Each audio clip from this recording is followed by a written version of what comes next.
Why, hello. I'm Andy, and I'm here at New Carrollton Station at one end of the DC Metro's Orange Line. Today we're going to be riding all the way to Vienna Fairfax GMU station, looking at some of the hidden secrets, stories, and facts that you may not know about concerning the DC Metro's Orange Line. So join me, ride with me, and let's begin this journey.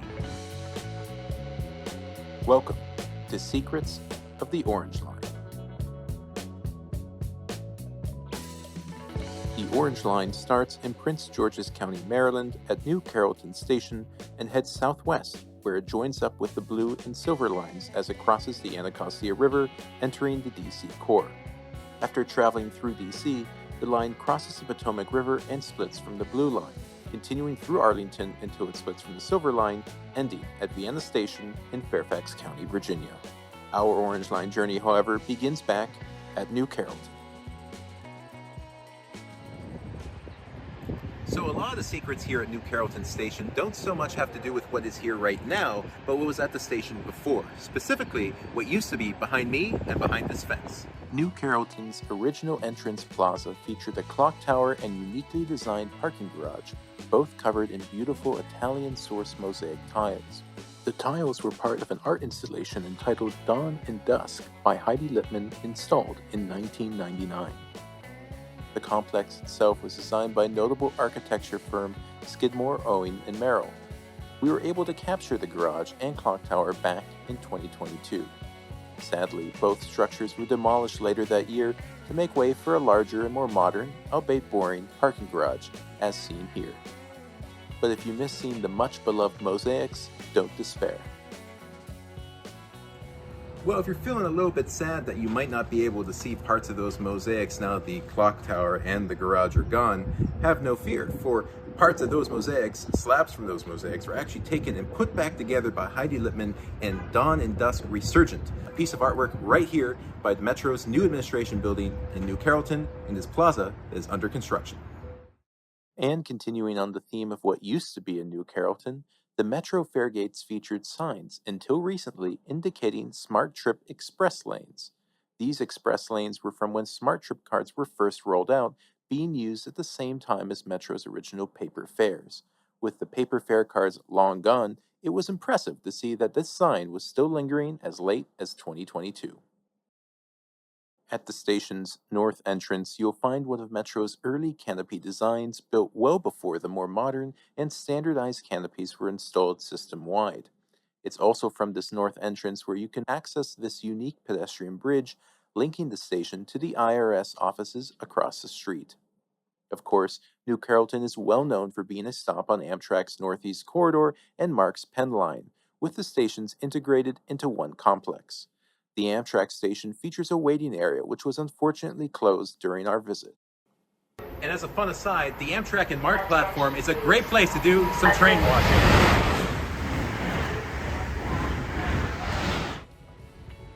Our next secret on the Orange Line isn't within the station, but is something you can see along the line itself, just west of New Carrollton. And that's the Metro's Carmen E. Turner Maintenance and Training Facility, the entrance of which is the only place where you can find a pylon featuring all 6 Metro lines. The facility is also home to a fake Metro tunnel that emergency responders use to practice train evacuations. They can also practice on the rollover train, a former New Jersey Transit train car where respondents can simulate emergencies involving a tilted train car. Keep an eye out for this rollover train as you pass by on the Orange Line.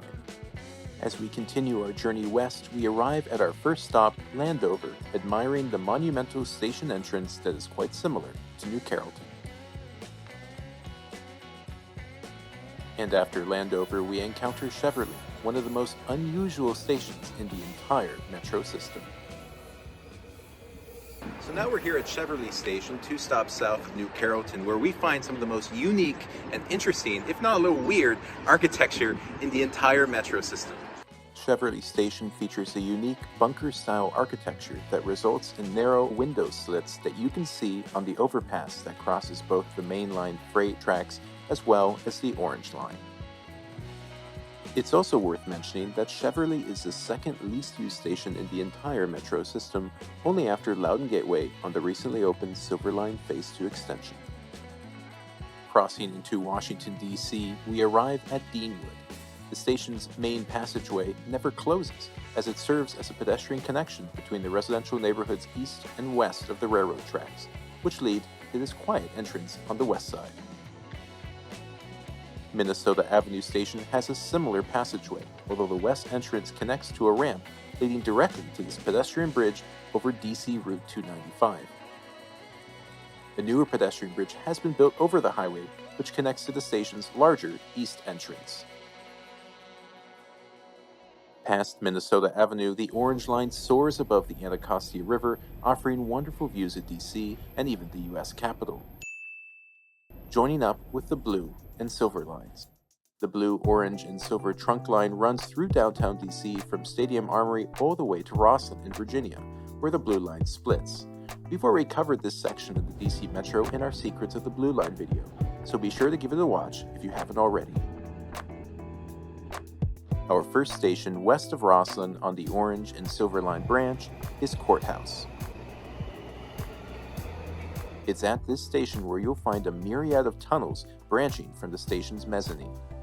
Follow the sign to Colonial Village and you'll be greeted with a very long tunnel leading under Wilson Boulevard to the Colonial Place office development, which actually owns and maintains this non-metro style entrance, complete with some unusual fonts.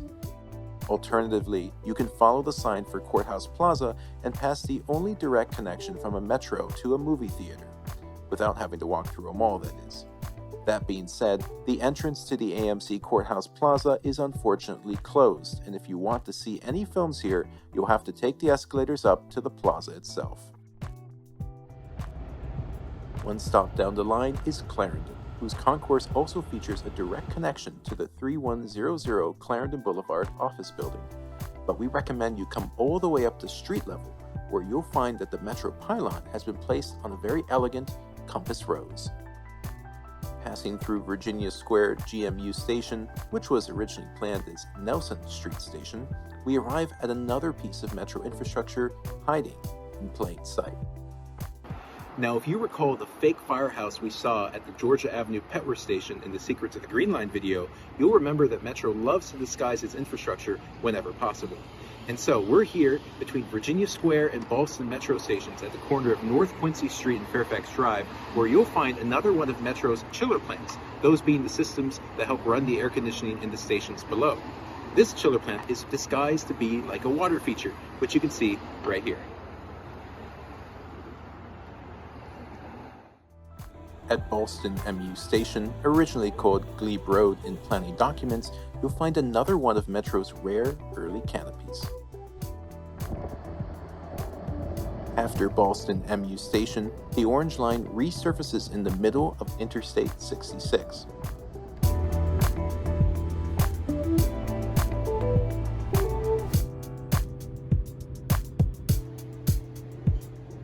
The first highway median station we are coming to is East Falls Church, which features an architectural design of high concrete walls and triangular glass ceilings common at surface-level stations along this branch of the Orange Line.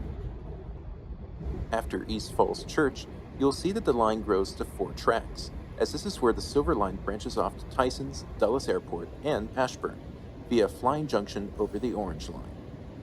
Our first station, after leaving the Silver Line, is West Falls Church. West Falls Church is the only other metro station, besides National Airport, to have a 3rd track, but it's also home to a lesser-known secret. Now, if you come here to the north side of the station and come down those escalators, you'll come to what is a piece of sort of abandoned infrastructure, and that is the station's 2nd bus bay. As you can tell, not a lot of buses. The reason for this is because these bus bays used to serve buses going to Tysons Corner and other communities along the Dulles Toll Road. Specifically, buses would use a transit-only lane on the Dulles Toll Road to access this northern bus bay, the signage of which is still there as of today. However, ever since the opening of the Silver Line in 2014, which has stations in Tysons Corner and along the Dulles Toll Road, many of the bus routes to West Falls Church Station were rerouted to Silver Line stations. This left West Falls Church with only 2 bus lines, Metro Buses 28A and Fairfax Connectors 703, connecting the station to Tysons via the still active southern bus bay. All of this leaving the northern bus bays unused. Nevertheless, the bus shelters here still contain maps showing these outdated bus routes. And one more fun fact, if you come to this bus bay, you'll find what I like to call a discount Metro logo. Passing through Dunn Loring Merrifield, which sports similar architecture to East Falls Church, we arrive at our last station on the Orange Line, Vienna Fairfax GMU. Bridged by two glassed-in pedestrian walkways, this terminus station has quite a large footprint, with parking garages and bus bays on both sides of I-66. So we finally made it to our final station, Vienna, the last station on the Orange Line. Thank you so much for joining us in our journey, and until the next time, I will see you on the Metro.